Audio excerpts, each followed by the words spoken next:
Good afternoon, everybody.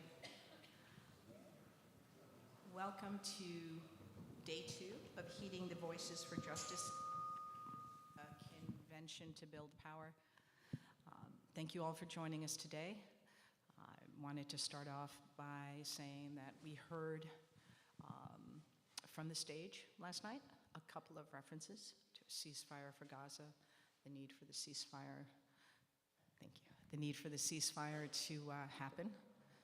Those are certainly all welcome, but it's also a little surreal to have these experiences when you hear them from the leaders of the free world who obviously could do the things that we're saying from the stage. So what it tells us is our work is working. Folks are hearing us. We're going to continue to do what we need to do. But at the same time, we need to make sure that the voices that should be on the stage at the DNC continue to be elevated, and that is the purpose of our programming today.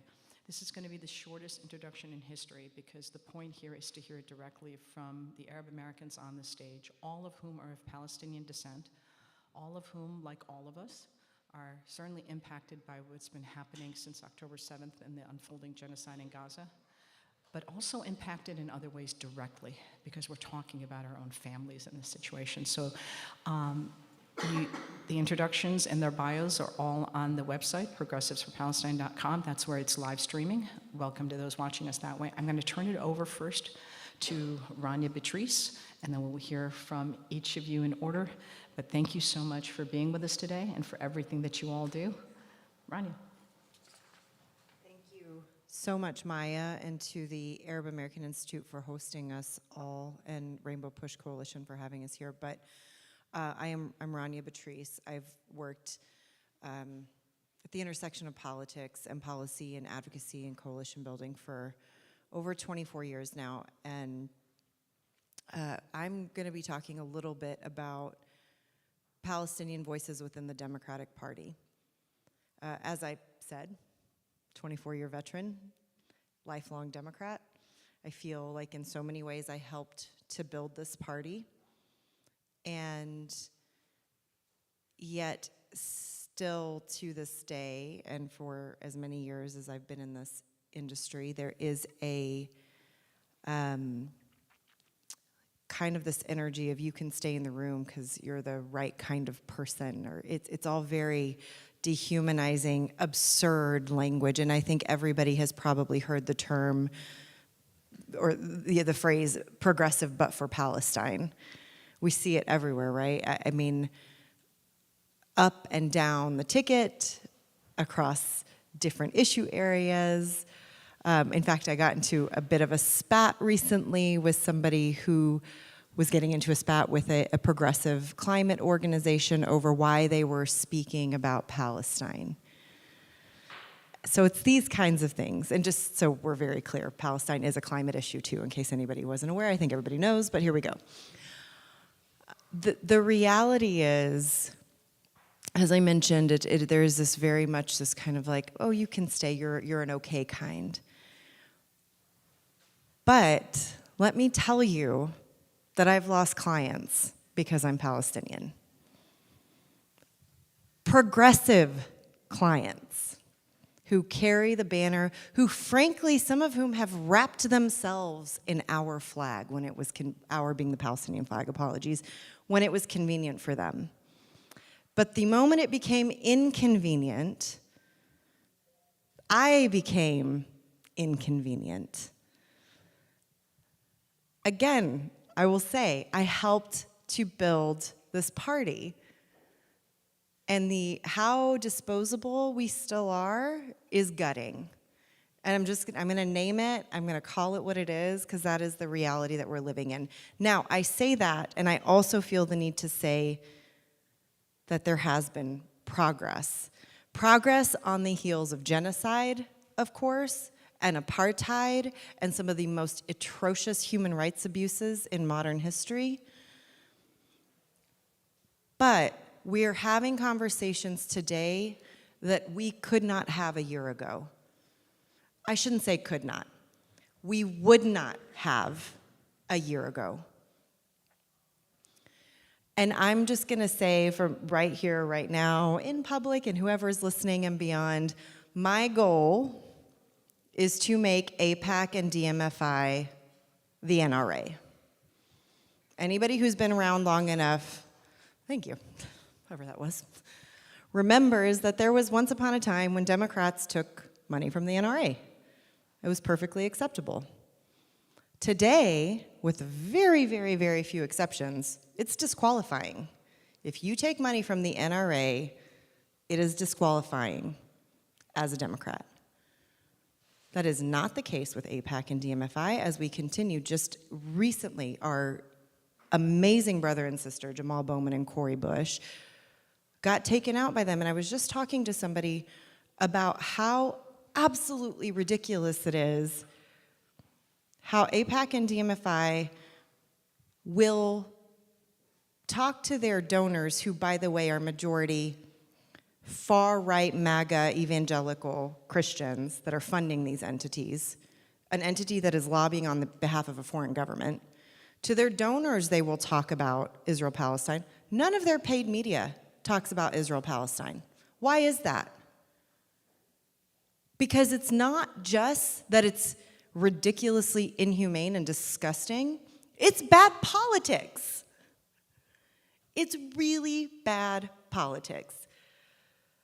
So I know, and I say this as somebody who has felt the pressure, and again, I've lost clients because I dared to exist while being Palestinian and speak about it. I'm not quiet about it. It's everywhere. It's public. I introduce myself often. First thing that's out of my mouth is that I'm Palestinian American, and I'm not sorry.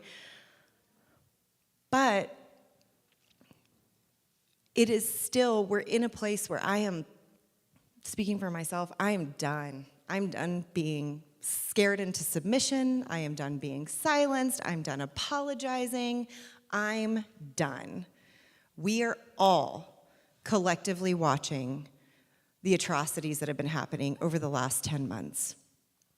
And the reality is it's been happening for more than 10 months, as we all know. It's been happening for decades and decades, with the backing and the funding of our tax dollars, with the excuses and the absurd claim that this is some kind of democratic bastion in the Middle East from our government. And I'm just done. And again, I'm not sorry. And I will just say one more thing before I pass it on to this incredible panel of speakers we have today. So grateful to be here with all of you, by the way. That as we talk about collective liberation in this country and everything that that means, I am committed to showing up. And that's what we've seen over the last 10 months. We've seen so many unbelievably incredible people across so many faith communities and you know, black, brown, every community under the sun, indigenous brothers and sisters and siblings showing up for us. And the reality is we have to also commit as Palestinians to show up for our allies as well. So that's a commitment that I think all of us have made. Many of us on the stage have been working in collective liberation for a very long time. And I think it's absolutely time for us to stop buying into that cornerstone of white supremacy, which is division. Thank you. It is an intentional, it's to make us believe in a scarcity mentality, that my liberation means that your liberation is not possible. And I'm sorry, it's BS. It's not true. And the moment that we all come together in the beautiful, amazing rainbow coalition that we are, is the moment that they stop doing things like taking out Jamal Bowman and Cori Bush. Thank you.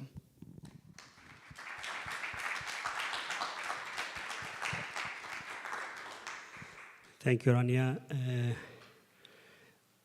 Amazing people. I look forward to their opinions and expertise. Maya, thank you for having me. Ammu Jim, thank you for your great work that amazing, brings us all together. I'm going to start by talking about UNRWA USA for a minute. That's in my name, but then I'll just take the UNRWA USA hat and then talk on behalf of somebody who's dear to me.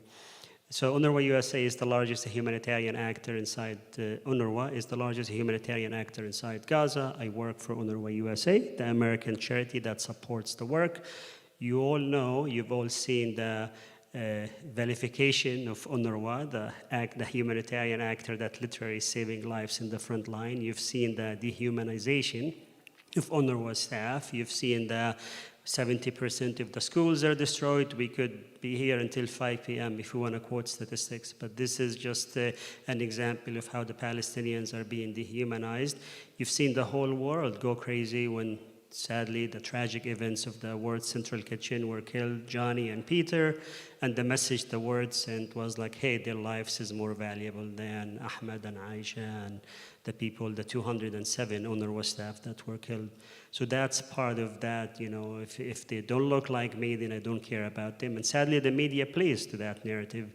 We've done so many interviews talking about this incident when we were screaming. At the time, there was 130 or 140 UNRWA staff who were killed.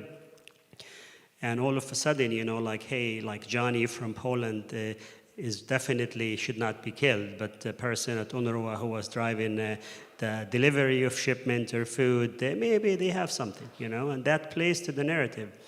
And I've seen this with my own eyes in December where there was a video, December 4th, I think, a video of the Israeli media were saying, hey, these are militants we're arresting in North Gaza. And literally, like at 7 or 8 a.m. in the morning, I look at this video, as all Palestinians know, we're all in Telegram and WhatsApp and all those groups, and I see my own brother, my brother Mahmoud. He's been like, and they're saying he's a fighter. This guy cannot run for a minute. He would call a cab if he has to go 2 blocks. He's not a fighter, but the media was running with it. On the flip side, we took the story and ran with it. I said, hey, this is my brother. He's not a fighter. And we were able to talk about it. And because we pushed back, NPR and even the ABC reporter in Tel Aviv called the army. He said, hey, this guy is not. Why are you saying? 20 hours later, they were released because, we were able to identify somebody. Imagine if somebody who is like, doesn't feel comfortable or doesn't want to push back, they grabbed my other brother the next day. That's not the story, but to tell you they were able to get away with this and spread lies and misinformation. The people they arrested, they're all our neighbors in Mashru' Beit Lahia. They're not the brightest kids. They're just hanging out with their families, and they arrested them, and they made them, they want to say like, hey, and the media was like, hey, they're arresting militants, and they paraded my brother like an animal circus. So that sort of like plays in the dehumanization. So remember, agencies like UNRWA needs the support, not just the financial one, which is important. Literally, it's my job to make sure UNRWA has resources, and I work with Mara here, who spoke earlier. So the point is that it is easy to attack our organizations. Right now, if you pull your phone and say UNRWA, just Google UNRWA, and you will see an Israeli government website saying bad things. Israeli government, and Google is allowing this to happen. Can you imagine? Do any charity, do the World Food Program. They're doing good work. They're not being picked on. But UNRWA is being dehumanized for no good reason. And this has something to do with the right of return for the Palestine refugees. So continue to advocate and make sure that the next administration, inshallah, they will refund the agency, which became the law until March next year, that they would not fund it. And I'm here to report that a lot of American donors are stepping up to support this, despite the misinformation, despite the lies. Continue, please don't stop. This is literally, I just met with a gentleman here, and he committed just a few blocks from here, a 6-gift figure for Gaza, and this is the biggest in his history. And he is just a nice Turkish-American software developer who saw this, and he said, I cannot stand by. Literally, just before I came here and grabbed lunch. People care about this. So this is the point, we're not alone. Rania is correct about allyship and the Rainbow Coalition. Now, the UNRWA USA part is done. So please, if you want to quote me now, just remember I'm an American voter. I have rights to the degree this administration allows us to have rights. So I'm here on behalf of my brother Majid, who was murdered on Black Friday last year by his American-made weapons. and he was killed with all his family. So this is where it got really personal really fast. This is not some number. This is my brother. He's a year younger than me, and they took him away from me. Uninvolved in anything, sleep with his wife and kids there, 5:15 a.m. Some Israeli soldier killed him, his wife, his kids, 6 people. One bomb took 10 seconds. The bombs is the kind that sucks the oxygen from your lungs, so you die, but your body remains intact unless you get hit by the debris. Safa was collected and buried it twice, because the first part they recovered one half, they buried it, and then the next morning they dug up and found the other half and buried her. Before Safa was murdered by American weapons, her family, just 3 weeks prior, 17 family members, all her parents, her siblings, everybody was killed. And it was such a bad case in North Gaza where my brother, rest in peace, Majid, wasn't able to allow his wife to see the remains because the body bags, put them in a plastic bag, that's the situation. And that's sort of like you become like, okay, so what's the end game, you know? And on top of this, a few weeks later, when they killed my brother, they arrested my brother Mahmoud, abducted my brother Mahmoud. They have no authority to be there. And then a few weeks later, I see a video of my sister baking bread-like substance from animal feed. Animal feed, they grind it up, and she said it smells so bad, their cat wouldn't eat it. That was in late December, early January. And despite UNRWA's best work, access wasn't granted to the agency. So we had to really fend for ourselves. And it comes to see your own sister and your family being starved, you have to do something. So together with a lot of Americans who care about this, we started the Gaza Soup Kitchen, literally to cook to the neighborhoods.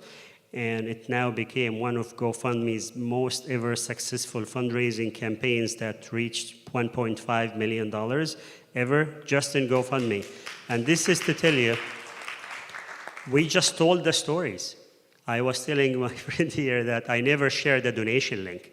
I just tell the story and people go Google and find. And this is because people care. It's not one thing to go to a rally, please go to those, but to put your hard-earned dollars behind this. It allowed us to cook for families, literally our neighbors. My family in North Gaza, my family in Deir Balah, they eat from the same food they provide. Now, in Gaza is the starvation, yes, in man-made starvation in the north, correct. The only thing they have a lot of right now is flour, because UNRWA and the food program delivered. And now this is not okay. Like we know, we've documented this. We literally, my family went to Kamal Adwan Hospital, showed pictures and names of people, and still some people in social media tell us this is fake. These people are Turkish actors. They question, I have full control of the story. I have this. The photographer is my friend. The kitchen is my brother. Nobody's lying. But somehow I wake up in my LinkedIn and people just yell and scream and say hurtful things. In fact, some people on Facebook, they say, a real comment I received. He said, thank you for telling Jewish-owned Facebook your location so we can bomb you. So a lot of those threats, they come and they tell me, where do you live so we can bomb your family and all that. A lot of those things happen. My colleagues have seen worse. A friend of my colleague Nahed has been threatened by a man in Texas that he's going to kill him. So there is a lot of that. That's plays to the dehumanization of the Palestinians. At the end of the day, I want my family to be safe. I was meeting with the White House. I was meeting with amazing people. At the end, in January, I figured we're just wasting time. This is not an administration that sees us.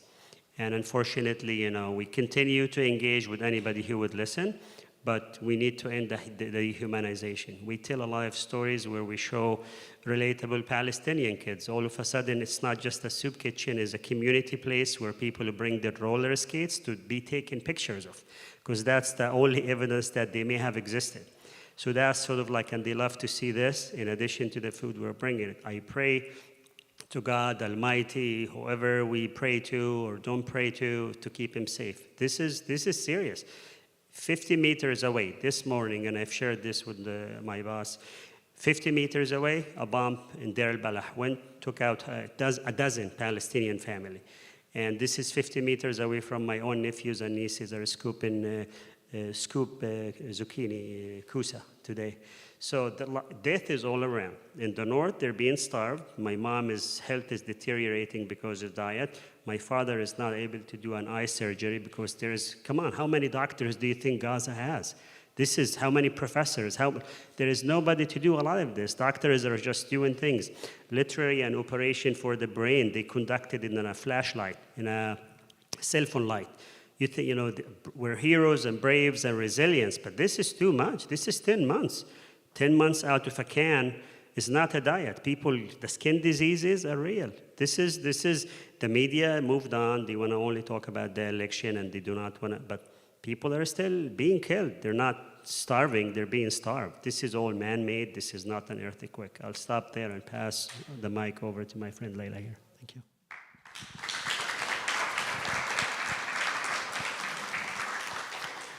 Hello, everyone. Thank you so much for being here. I want to thank the organizers of this panel that include the Arab American Institute, Dr. James Zogby, IMEU, and of course, for this space that we're in, the Rainbow Push Coalition and the work of Reverend Jesse Jackson. I also want to thank all of the panelists that are up here that have been doing amazing work and have been doing this work, honestly, probably longer than I have. And so I come from this work on the shoulders of movements that came before me. And I really do honor that right now. My name is Layla Elabed. I'm a first-generation Palestinian American. I'm from Dearborn, Michigan, the epicenter of Arab America. And I'm the co-founder and co-director of the Uncommitted National Movement, where we birthed a movement in Michigan through the Listen to Michigan campaign to vote uncommitted on the Democratic presidential primary, to send a message to our administration that they are going to be in trouble in November if they do not shift policy that ends our complicity in genocide. That the majority of Democrats, right now 86% of Democrats of the Biden-Harris voting base want to stop funding the weapons that are falling on men, women, and children in Gaza. We have now almost 800,000 uncommitted voters across the country. That isn't just Arab Americans or Muslim Americans, but is a coalition of anti-war voters that are multi-generational, multicultural, multi-religious, and multiracial, that do not want to see a unconditional, unchecked check going to Netanyahu and his far right-wing government to drop bombs on civilians. Especially while we here at home most of us are finding it hard and struggling every day just to thrive in our own communities. I'm a community organizer from Michigan in the Detroit-Dearborn area. And prior to October, I was working on a number of different community issues, including affordable housing, clean water, affordable and reliable utility. And so I'm talking to my community members every day who are choosing between going to the doctor or paying their utility bill. And this is not unique to Michigan. This happens across, especially in Black and brown communities across the United States. But after October, I couldn't keep talking to my community members who were grieving, who were frustrated, who felt hopeless as we were watching a genocide unfold on our TV screens and our phone screens, watching massacre after massacre, and saying, what are we going to do? What are we going to do in November? How can we vote for a candidate that supports the bombing of our loved ones, our family members, people we care about, people that look like us, people that share the names of our children, and a candidate that wants to ban our homelands, has banned our homelands, and has hurt our communities, our allies across the country during their administration, and has promised to do even worse. What can we do? As Democrats, because I identify as a Democrat, I learned this from my father, who came here from Jerusalem, was a Palestinian immigrant, went to work for the Ford Motor Company, was an assembly line worker, and found his political home through the UAW and the Democratic Party. And so it's no coincidence that I do this work through the vehicle of the Democratic Party. And my sister Rashida was elected as the first Palestinian congresswoman to the United States. Because it was our father that instilled these values in us. That the Democratic Party was the party of the little guy. That we could use our voices and use our vote to advocate for change. And that's what this movement has been about.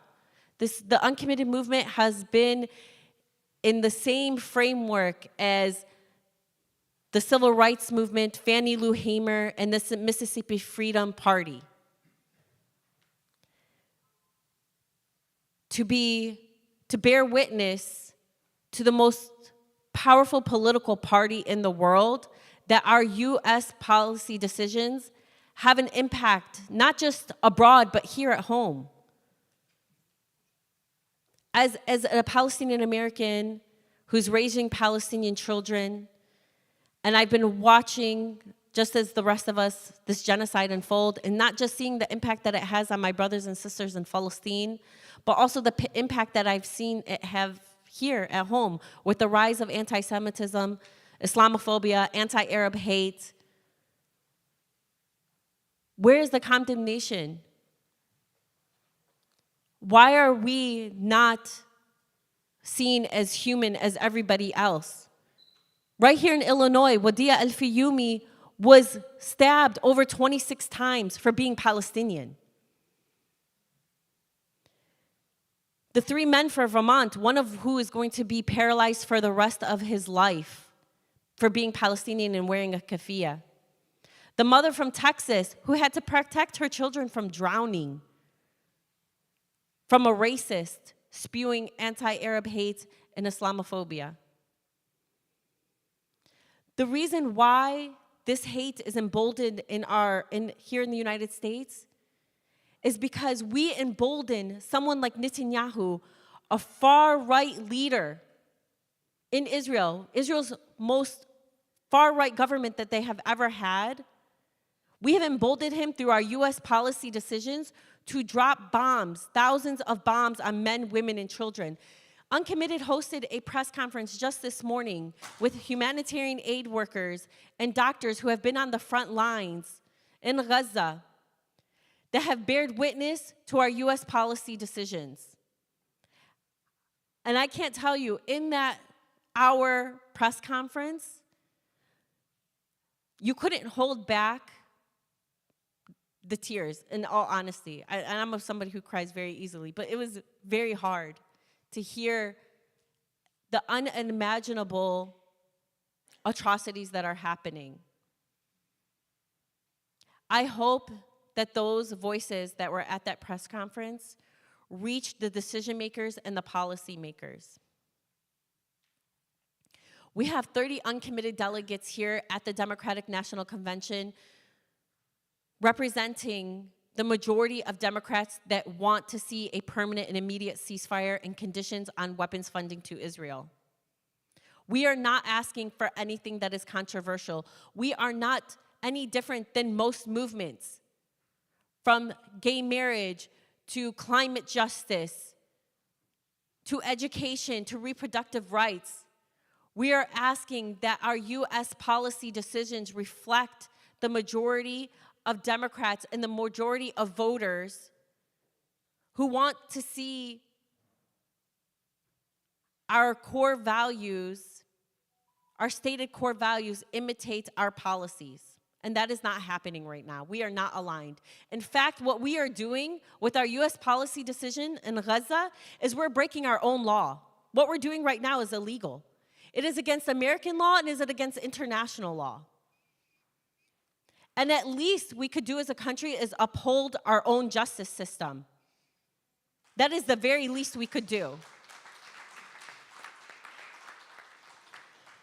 Our delegates have been out here organizing in the last 2 days, Harris delegates, to identify as ceasefire delegates. And what I'm hearing from those delegates is it is one of the easiest organizing that they've ever had to do.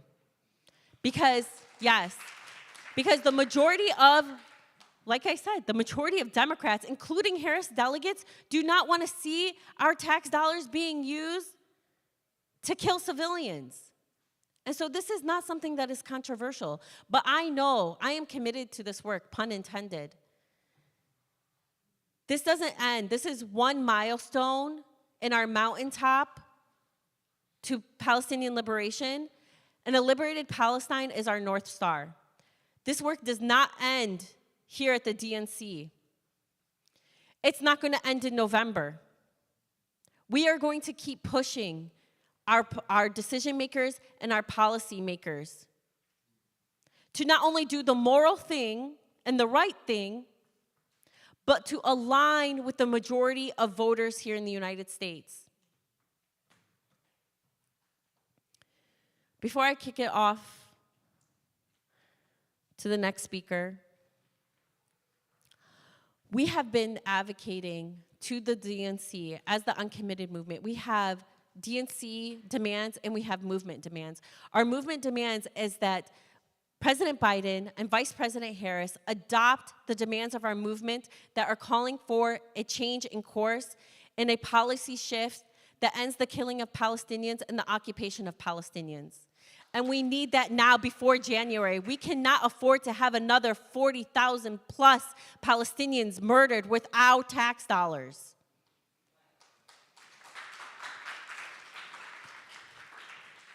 Our DNC demands, some of them have been met, but it's not enough. We know, yesterday I was part of a historical panel. For the first time in DNC history and this country's history, we had a panel to discuss Palestinian human rights. I was honored to be on that panel, and I thank the DNC leadership for listening to that demand. But that is not enough. Me being on a panel is not going to save Palestinian lives. We need policy change. But right now we are also advocating that the DNC have a Palestinian American or a person that can bear witness to the human impact of our US policy decisions, like Dr. Tanya Hassan, to speak from the DNC floor. This is a demand that needs to happen because yesterday when they unveiled their party platform, in that party platform it said that both Palestinian and Israeli lives are valued equally by the Democratic National Party. And if that is true, then we need to have a Palestinian American speak from the DNC main floor. And we have given the Democratic National Convention a list of Palestinian electeds and Palestinian